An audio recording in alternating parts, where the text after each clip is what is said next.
primera, que es la filtración. Pero recuerden, el ultrafiltrado es todo excepto macromoléculas y células.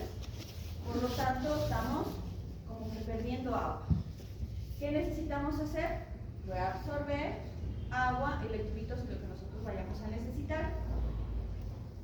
Entonces,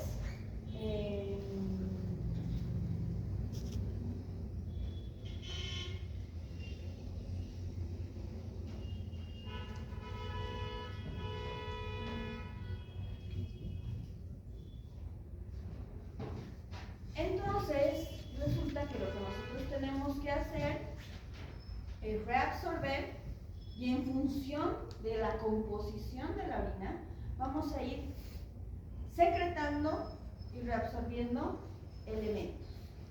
Principalmente hemos dicho uno, ¿cuál es ese? El más importante.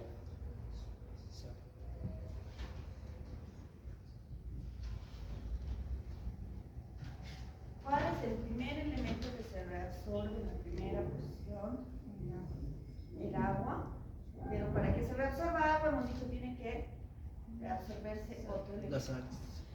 La sal, pero en realidad, ¿no? Elementalmente el sodio. Y el sodio tiene varios transportes. ¿Cuáles transportes hemos visto? A ver.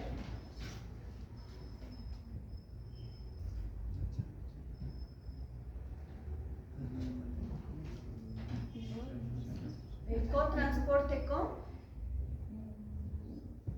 glucosa. ¿De acuerdo? Hemos visto el transporte activo. ¿El transporte pasivo cuál era? Hemos visto la anterior clase. La ósmosis, la difusión de sustancias. Entonces, ahora vamos a ver paso a paso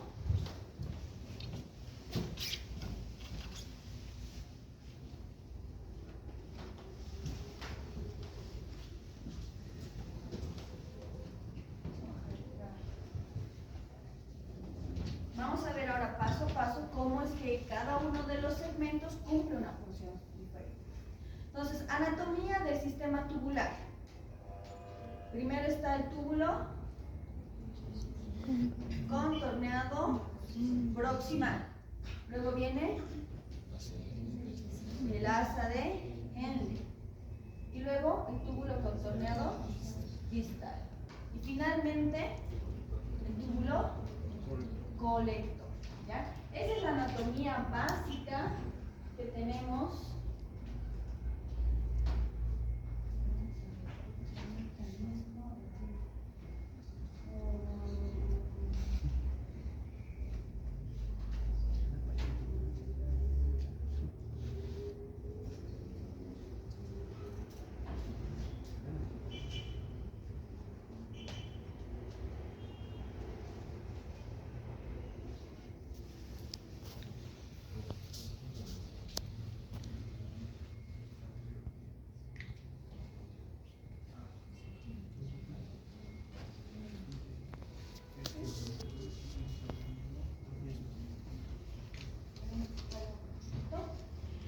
Entonces vamos a ver cómo cada uno de los segmentos va a permitirnos reabsorber un electrolito principal, que es sodio, agua. Luego vamos a ver todas las otras sustancias que se reabsorben y se secretan, ¿no? ¿Cuál es la que se reabsorbe 100%?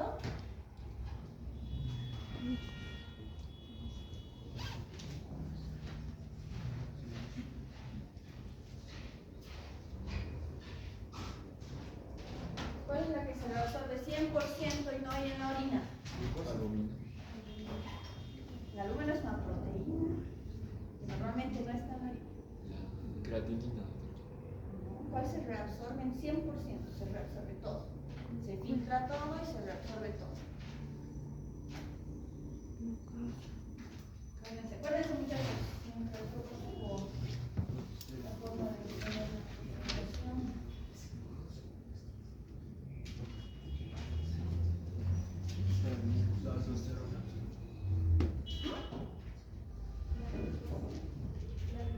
Muy bien, la glucosa.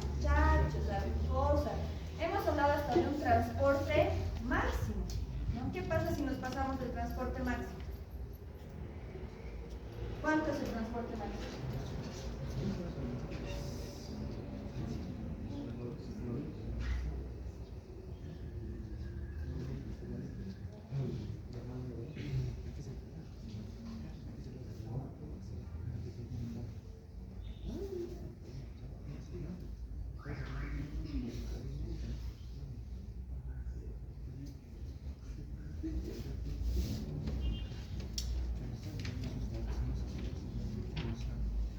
Aquí tenemos unos problemas. ¿Qué pasa, muchachos, si pasamos con el transporte máximo? ¿Y cuánto es el transporte máximo? ¿Alguien se acuerda? 375 miligramos por minuto. ya. ¿Y qué sucede si nos pasamos los 325 miligramos por minuto? Fíjense, grado. Ocurre la glucosuria. ¿Qué era la glucosuria? Presencia de glucosa en lábios. ¿Ya? Entonces fíjense que el sistema tubular tiene como principal función pues resolver todos los nutrientes que necesitamos, mantener una homeostasis dentro de nuestro sistema, ¿ya? Y no solamente estamos hablando de homeostasis hídrica, también de presión arterial, también de oxigenación, aunque ustedes no lo crean, tiene varoreceptores que nos va a permitir pues mejorar la circulación para condicionar una adecuada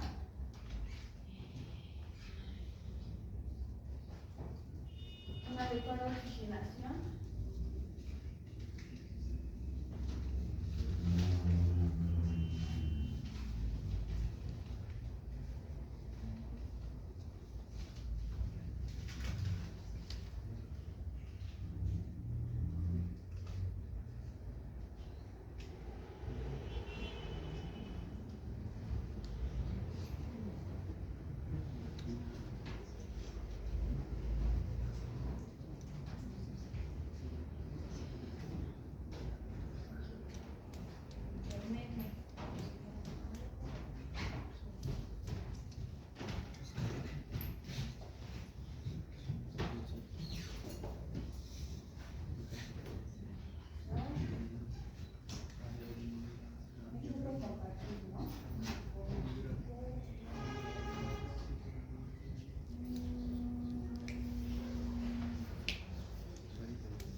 Bueno, entonces, como les decía, todo el sistema tubular compuesto, túbulo contenedor proximal, asa de Henle, distal y colector, pues va a tener en sus diferentes secciones diferentes acciones, diferentes funciones.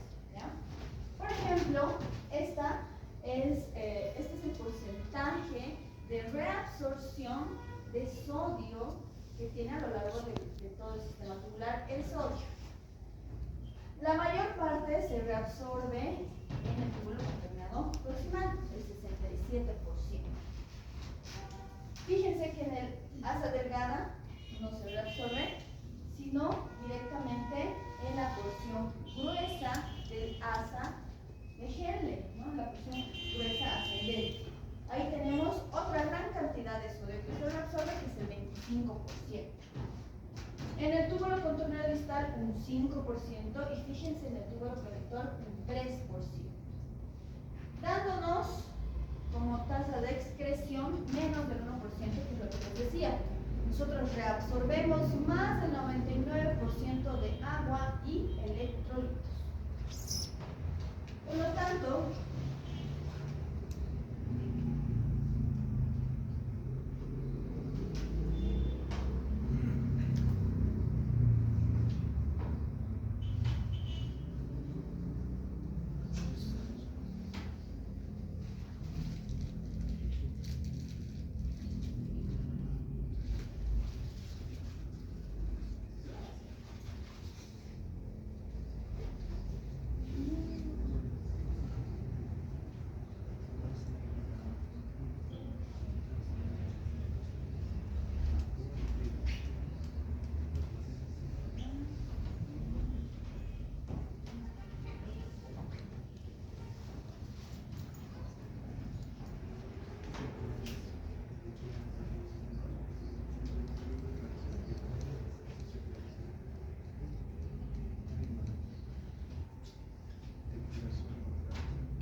Entonces, ahora sí, vámonos.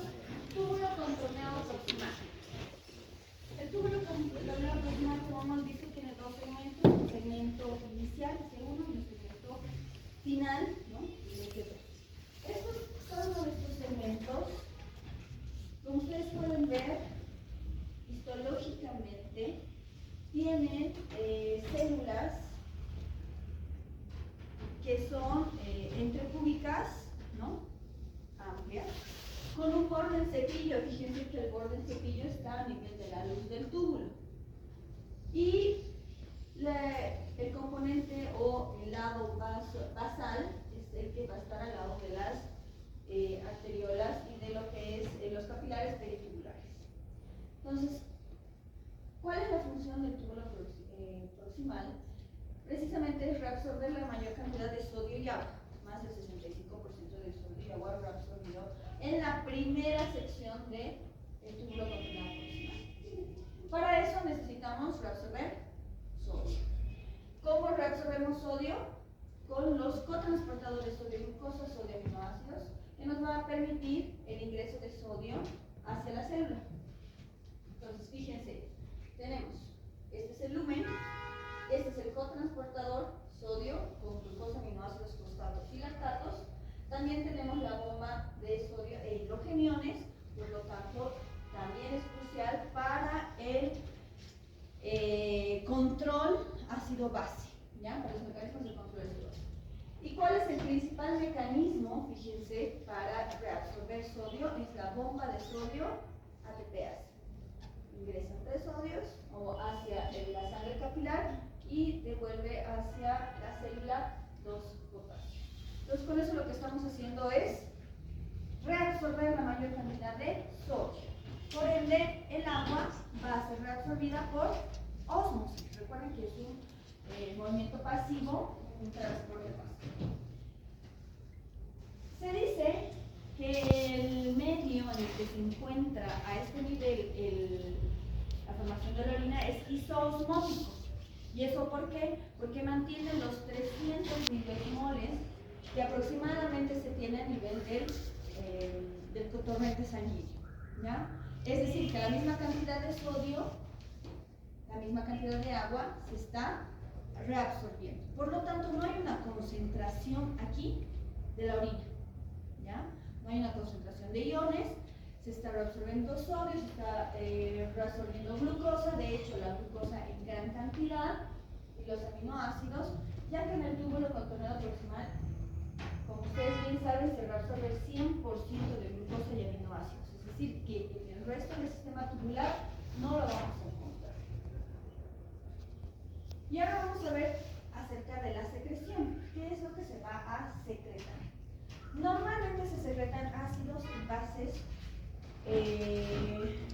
orgánicos, ¿como cuáles? Las sales biliares, el oxalato, el urato, las catecolaminas, los fármacos y el ácido paraaminohipúrico, que ya habíamos visto en la anterior clase, que la creatinina, ¿no? que no se reabsorbe, más bien se secreta a este nivel también, hace que, fíjense, de la longitud total del túbulo proximal, en el primer 20%, ustedes se fijan, en el primer 20% del túbulo, ya estamos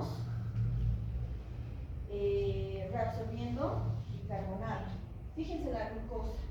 Hasta el primer segmento, más del 50% de la glucosa está reabsorbida y los aminoácidos. Cosa que hasta el 100% no tenemos glucosa. Fíjense qué pasa con el sodio. Y la osmolaridad se mantiene igual que en el plasma, ¿ya? La urea y la creatinina, ¿qué es lo que está sucediendo? Se han filtrado y están empezando a secretarse, ¿no? La creatinina se secreta, la urea se secreta, y acompañado en la parte final del túbulo contorneado proximal se acompaña la reabsorción de cloro.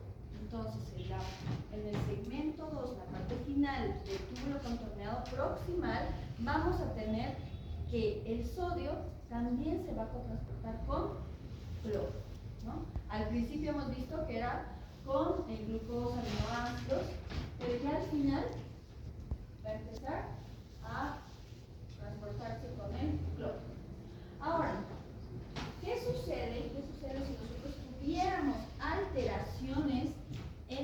sistema tubular.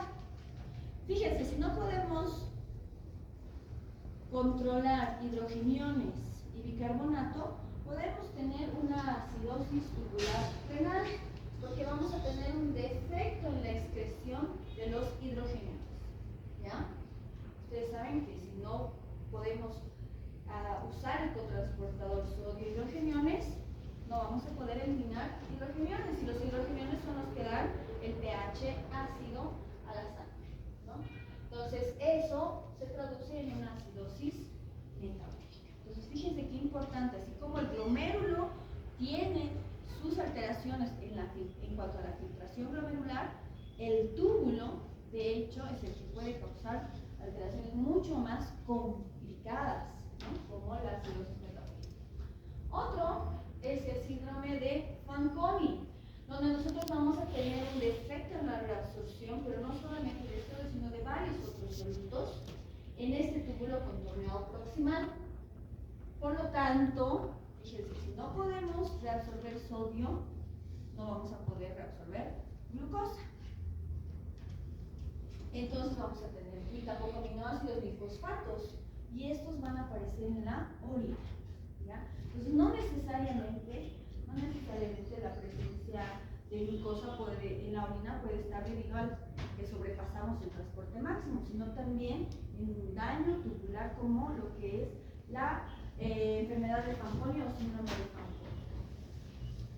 Vámonos con el asa de Henle. Fíjense, el asa de Henle, en su estructura histológica, tiene un segmento descendente fino, un segmento ascendente fino y un segmento ascendente grueso. Y normalmente ustedes saben que tenemos dos tipos de nefronas, que son las nefronas corticales y las nefronas yuxtamedulares. Entonces, las yuxtamedulares son aquellas por donde va a transitar la mayor cantidad de orina en formación, que van a llegar hasta la médula renal, ¿ya? En el asa descendente delgada de Henle, en realidad todo el segmento delgado, fíjense que tenemos un epitelio con muy poca actividad metabólica. No tenemos el borde del cepillo, ¿ya? Es un epitelio plano, cuya principal función, ¿no?, en especial en el asa, fíjense, descendente, en el segmento descendente delgado, es todavía permeable al agua. Entonces, lo único que deja pasar es agua, y aquí tenemos hasta el 20% de la absorción de agua. ¿Qué pasa? Cuando llega al final y empieza a ser ascendente, acá, todo este segmento se hace impermeable al agua. ¿Para qué se hace impermeable al agua? Para concentrar en este lugar, en la parte más medular, la orina. Al concentrarla, lo que nosotros vamos a tratar al llegar al asa ascendente gruesa de Henle, fíjense, aquí se ha concentrado la orina, aquí llegamos hasta el 100% más, es decir, aquí teníamos 300 miliosmoles. A nivel de la médula tenemos 600 miliosmoles de osmolaridad en la orina. Entonces está súper concentrado. ¿Qué vamos a hacer? Al llegar al segmento, a la rama gruesa ascendente del asa de Henle, vamos a empezar nuevamente a ser permeables al sodio, ¿ya?, al cloro, al potasio, al bicarbonato y a dos elementos interesantes que son el calcio y el magnesio, ¿ya? Entonces, en la rama ascendente, en la porción gruesa, además de reabsorber potasio, vamos a reabsorber cloro, sodio, más bien dicho, además de sodio, cloro, potasio, bicarbonato y calcio. Y fíjense que en este segmento también vamos a excretar hidrogeniones. Por lo tanto, también es un lugar, al igual que el túbulo contorneado proximal, donde vamos a hacer la regulación ácido-base, ¿ya? Es muy importante que ustedes recuerden eso. Y a diferencia de lo que sucede en el túbulo contorneado proximal, aquí vamos a tratar de tener un medio hipoosmótico. ¿Por qué? Porque todo lo que se ha concentrado aquí, al permeabilizarse el sodio, ¿qué va a suceder? Va a bajar la osmolaridad. Primero habíamos reabsorbido en un medio isosmótico. La misma cantidad de sodio, la misma cantidad de agua reabsorbida. Luego nos hicimos permeables solo al agua, ¿verdad? Entonces ya no reabsorbíamos sodio, se hizo concentrada, hasta un 100%, es decir, el doble, 600 micromoles. Pasa el asa delgada y se hace permeable a los solutos. Y al hacerse permeable a los solutos, la orina se convierte en una orina hipoosmótica. ¿Ya?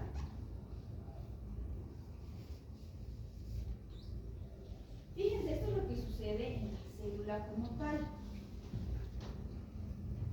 Este segmento del asa fuerza ascendente tiene, primero, esta es la luz tubular. Fíjense, aquí tenemos difusión paracelular, es decir, que va a haber, en función del gradiente de concentración, puede haber difusión de sodio, potasio, magnesio y calcio. Recuerden que si hay mayor concentración aquí, ¿no? Va a haber una difusión hacia un lugar de menor concentración. Primer componente, ¿no? Por lo tanto, como estaba tan concentrada la orina, por difusión va a empezar a pasar, porque se ha hecho permeable al sodio, al potasio, al magnesio y al calcio. Segundo componente importante, que es la bomba catiónica. Sodio e hidrógeno. Ingresa sodio, sale hidrógeno. Con esto controlamos el pH, ¿no?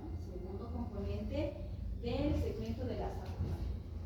¿Qué más tenemos asociado al sodio? ¿Qué se llama esta?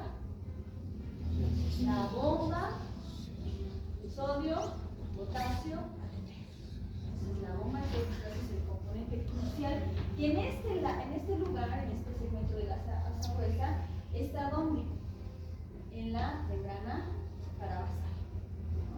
Cerca del líquido intersticial renal, cerca de los pulmones. Por lo tanto, aquí vamos a estar arrastrando sodio, potasio, aquí arrastrando sodio, eliminando hidrógenos. Y tenemos que es el cotransportador triiónico, que cotransporta sodio, 2 moléculas de cloro y potasio. Este cotransportador es el que se bloquea cuando nosotros utilizamos diuréticos de asa. Fíjense, si yo bloqueo la entrada de sodio, potasio y cloro, ¿qué va a suceder? ¿Vamos a arrastrar agua?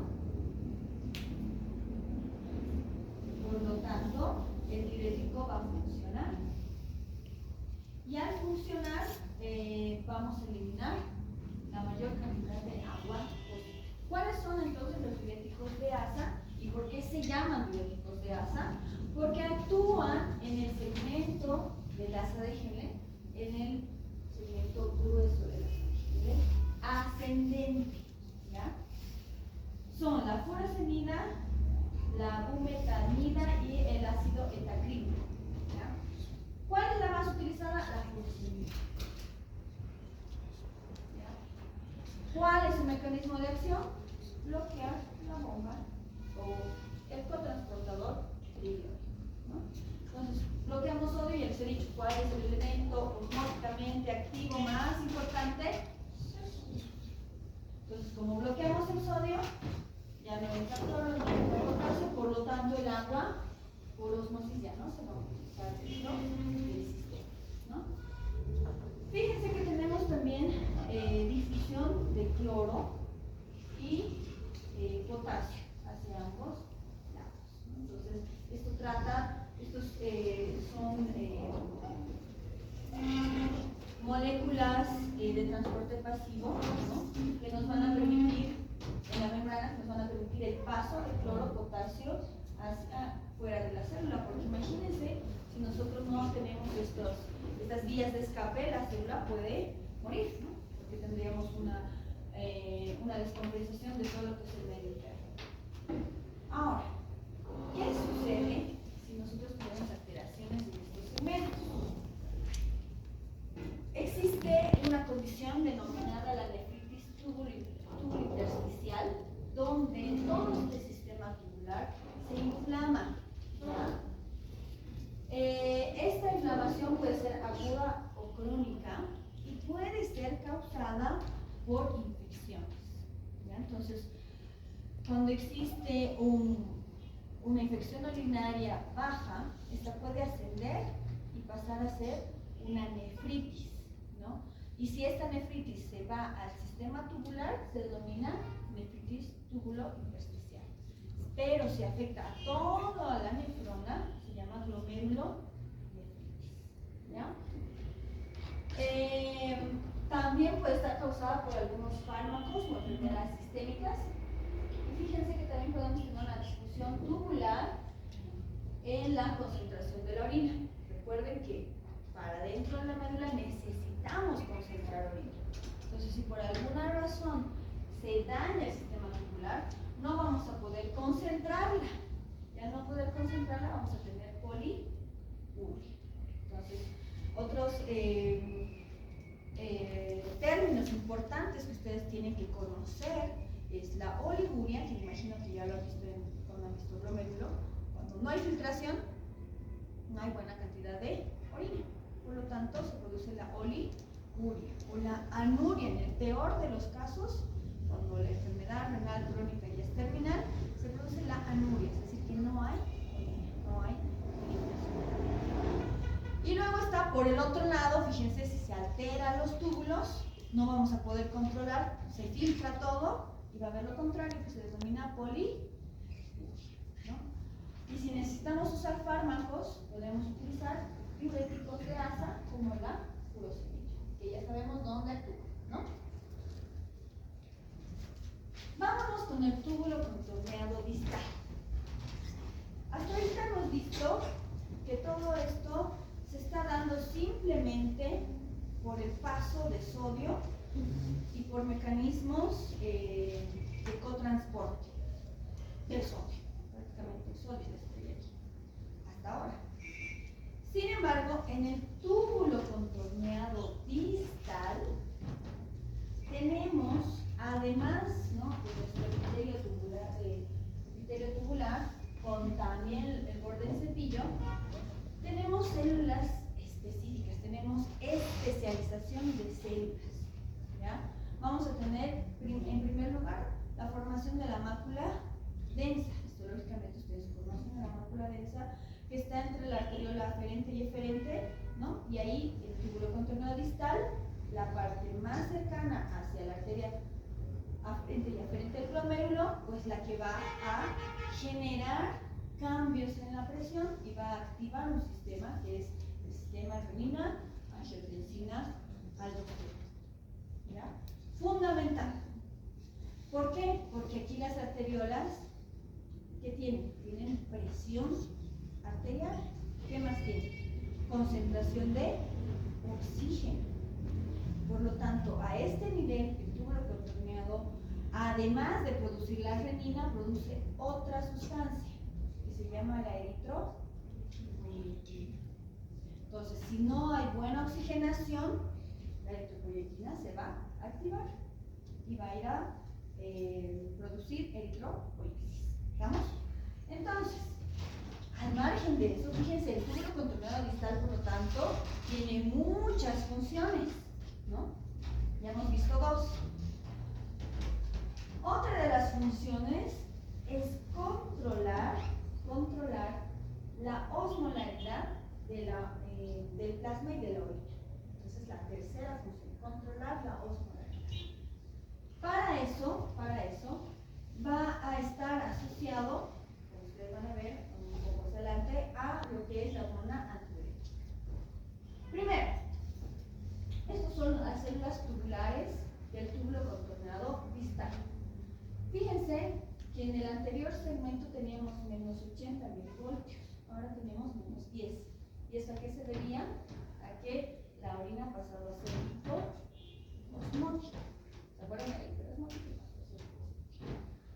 Tenemos en estas células tubulares a la bomba de sodio ATPase. O sea, otra vez para controlar la osmolaridad necesitamos controlar al sodio. ¿Ya? Y tenemos además a el cotransportador sodio-cloro.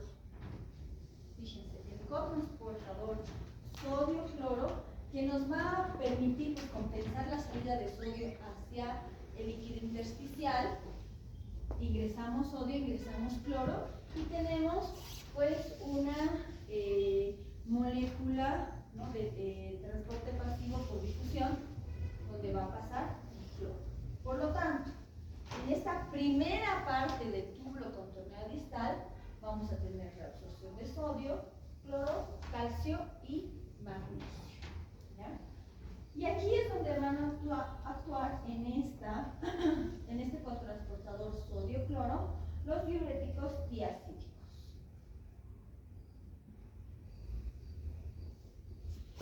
Ahora, fíjense, esta es la parte final del túbulo distal. La parte final del túbulo distal tiene a las famosas células principales y las células intercaladas. Entonces, son células especializadas que van a tener diferentes componentes. ¿Ya? Esta, por ejemplo, en la parte final del túbulo distal, ya vamos a tener de lo que estaba hipoosmótico, vamos a volver a un estado isoosmótico, ¿no? Más o menos en los 150 grados. ¿Qué tenemos aquí? Aquí tenemos a la bomba de sodio ATPase. Nuevamente, está controlando la osmolaridad. Tenemos por este lado canales de salida de potasio, porque fíjense, estamos ingresando potasio, pero no vamos a tener cotransportadores en estas células. Vamos a tener canales de salida de potasio que van a hacer que por difusión se excrete potasio y canales de ingreso de regreso de sodio. ¿Ya? Fíjense qué interesante. Entonces estamos en función de la bomba de sodio-potasio, estamos movilizando sodio. ¿Ya? Ahora, hay bloqueantes de los canales de sodio, como la amiloradina y la triametreno, que nos van a bloquear estos canales. Y al bloquear los canales, ¿qué va a pasar? No va a ingresar sodio. Y si no ingresa sodio, no hay ósmosis. Y si no hay ósmosis, ¿qué pasa con la orina? ¿Hay poliuria o oliguria? Oliguria.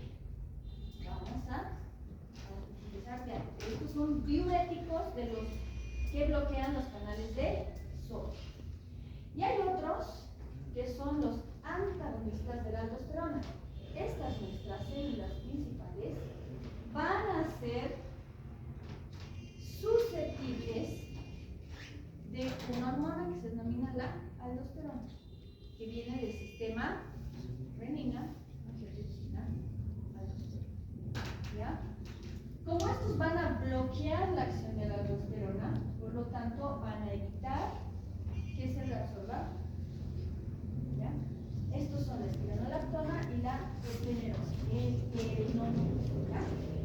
Fíjense, aquí está. Volvemos entonces. Estas células principales van a reabsorber sodio y cloro, como ya hemos visto, van a eliminar potasio, van a reabsorber agua en función de una hormona que es la hormona antidiurética. ¿Ya? Van a reabsorber bicarbonato y potasio y van a eliminar hidrógeno. Fíjense, hasta ahorita las células principales hacen todo. Tenemos entonces mecanismos: bomba de sodio y potasio, los canales de potasio, los canales de sodio, fíjense, ¿no? Y estos canales de sodio pues son activos según la aldosterona. ¿No? Los canales de sodio se abren en función de la presencia de aldosterona. Si nosotros bloqueamos la aldosterona con espironolactona, no va a haber reabsorción de sodio, por lo tanto va a haber aumento de la diuresis. Eso se denomina, o sea, al final de cuentas son fármacos diuréticos, ¿ya? Porque aumentan la diuresis. Vámonos con las células intercaladas. Fíjense, estas son otras células que son de dos tipos: las células intercaladas tipo A y las células intercaladas tipo B. Las células intercaladas tipo B tienen, creo que es hora, ¿no? Les voy a pasar la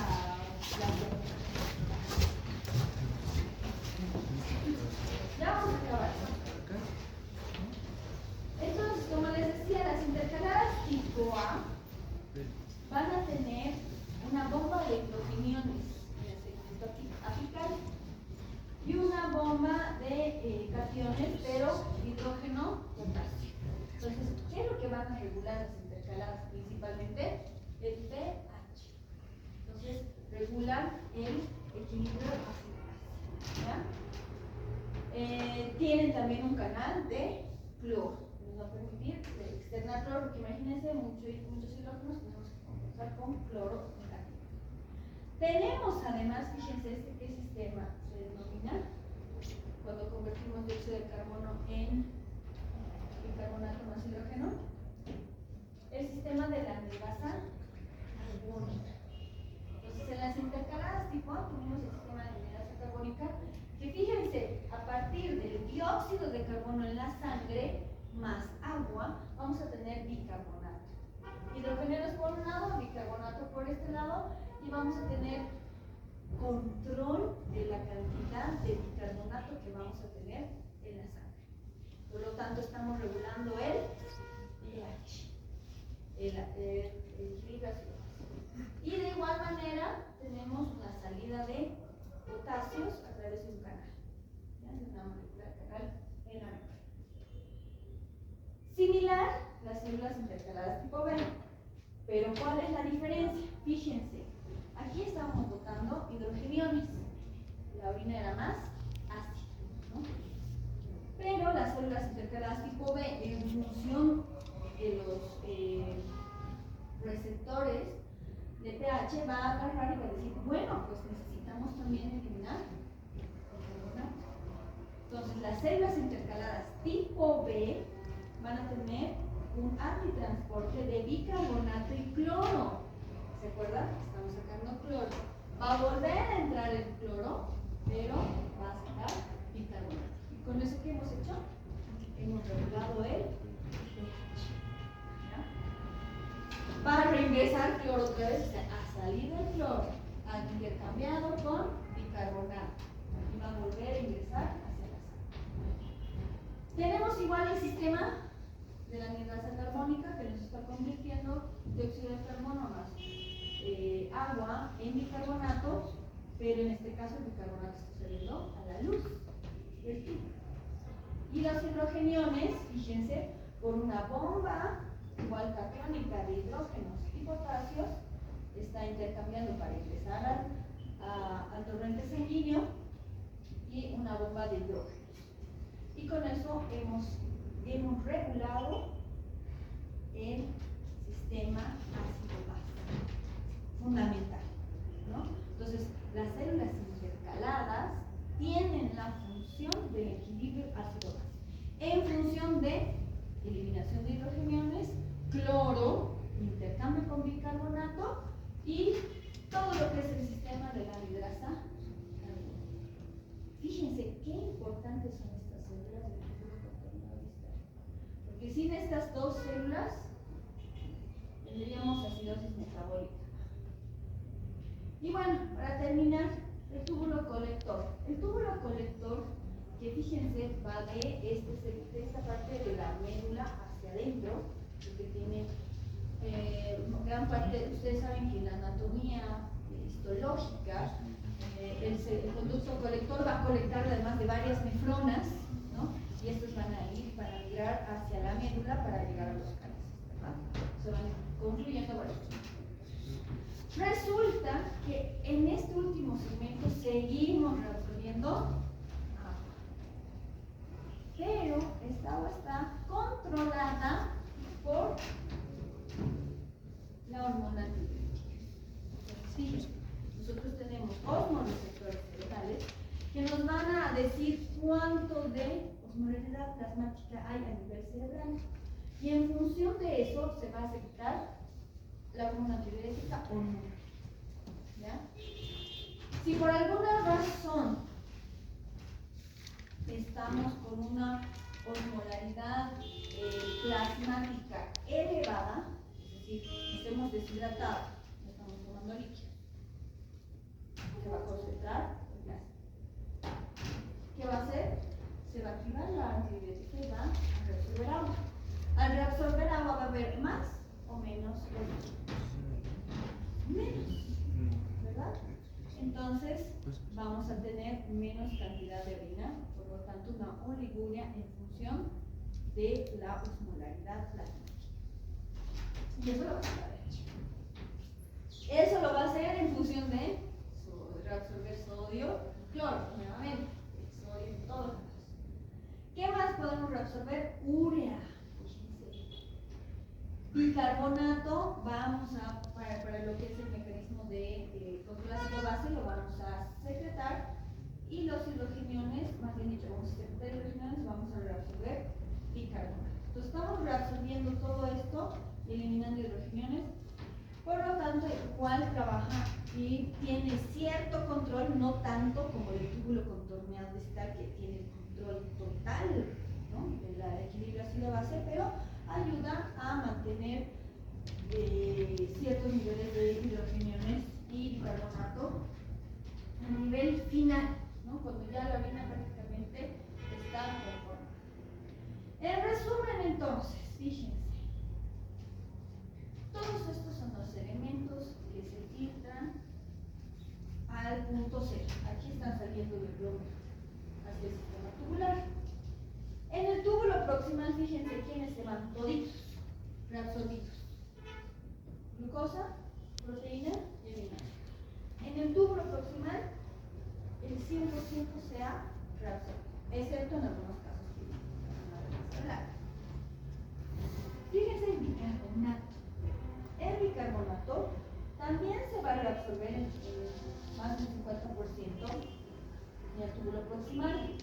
Pero en el asa de Henle, ya hemos visto, ¿no?, puede haber una concentración y podemos tener un pequeño pico, ¿no?, de bicarbonato. Y luego nuevamente va disminuyendo tanto en el túbulo distal como en el conducto colector.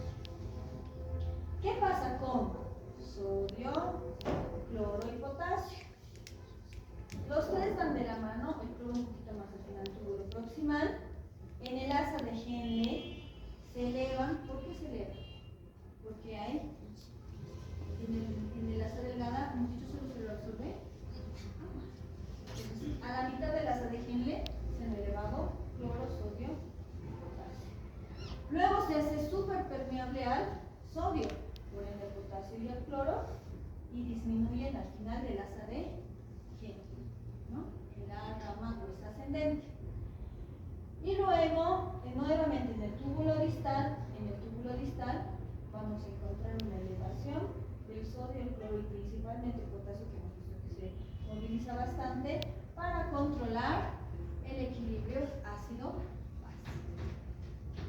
¿Qué pasa con la urea? Fíjense, la urea se va secretando en el túbulo contorneado proximal, en el asa de Henle y en la parte final del túbulo contorneado distal y el conducto colector. La inulina y la creatinina, ¿qué hemos dicho? ¿Para qué nos servía la inulina y la creatinina? Tasa de filtración. Muy bien. El clearance de creatinina y de inulina, el clearance de inulina y creatinina es el que nos permite medir la tasa de filtración, porque se filtra y no el Repsol. Pero se secreta, ¿no? Hay un transporte tanto de paracreatina inulina y el ácido paranilúrico que nos permite secretar en los tubos, ¿ya? Entonces, se va a ir secretando, sí, un 50% en el túbulo proximal, en el asa de Henle también, y en el túbulo distal y en el conducto colector se termina de secretar tanto la creatinina como la inulina, ¿no? Lo mismo pasa con el ácido paraminilúrico, que termina de secretarse igualmente. Y el que usted nos había comentado, ¿no? Que es la cistatina C, ¿no? La cistatina C igual es un elemento del metabolismo que se secreta, que se depura, ¿no? Pero que tiene una ventaja con respecto a la creatinina. La ventaja, que ya les había mencionado, es que no se va a alterar por la masa muscular, ni el sexo ni la edad del paciente. La desventaja es que no es tan común de utilizar y estandarizado en los laboratorios. Por lo tanto, son laboratorios muy específicos los que pueden hacer la dosificación, ¿ya? Por lo tanto, seguimos utilizando la creatinina como método para evaluar la función cognitiva. ¿Ha quedado claro ahora sí? Perfecto. Entonces, con todo este preámbulo, ya van a pasar a ver cosas más específicas, ¿no?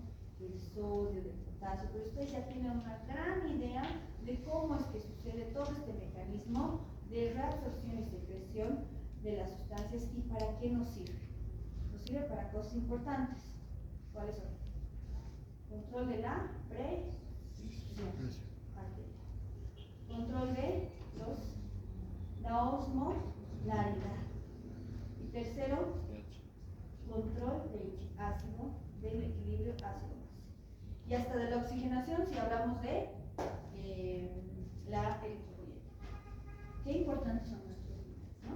Entonces, cuidémoslo, tomemos mucha agua y bueno, conmigo nos vemos el próximo lunes que vamos a ver algunos detallitos más. Espero que hayan comprendido y mil disculpas por todo el problema tecnológico, pero a veces nos juega así la tecnología. Nos vemos la próxima semana. Gracias.